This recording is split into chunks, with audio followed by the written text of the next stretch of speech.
If I told you learning Chinese is way more easier than Tamil, you might get wonder like thousands of symbols not similar to the alphabets which we use in English, then how could you say it's not that hard?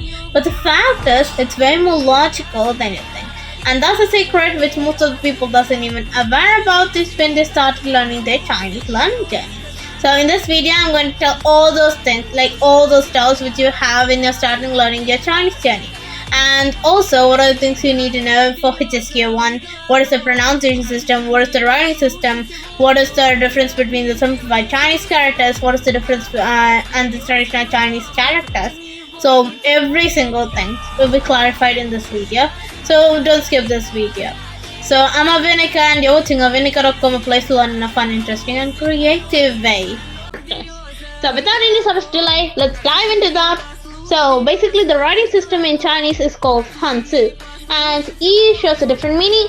And you know what, they're not like the alphabets which we use in English, but they are everywhere, in books, apps, even in some sort of emojis. So let's dive into the next part, which is the pronunciation system. So basically there are two main pronunciation tools which you use for learning Chinese, which is pinyin, and it uses English letters for the pronunciation. So this character is called ni. So it's written in English, right? So the next part which we have is runyan. So which uses some sort of symbols for the pronunciation, and it's used in Taiwan.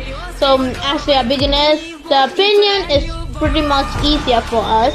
So let's dive into the next one, which is the difference between simplified and traditional characters. So basically there are two styles of characters.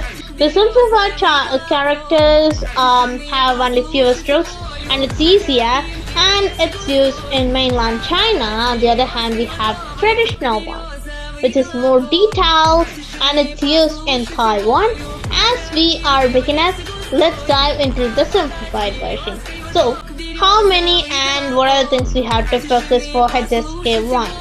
So there are 5,000 plus characters, but don't worry, there are only 100 to 150 characters we need for HSK1. So let's start with pinyin, simplified characters, and radicals. Basically, radicals are the smaller parts that build a bigger character.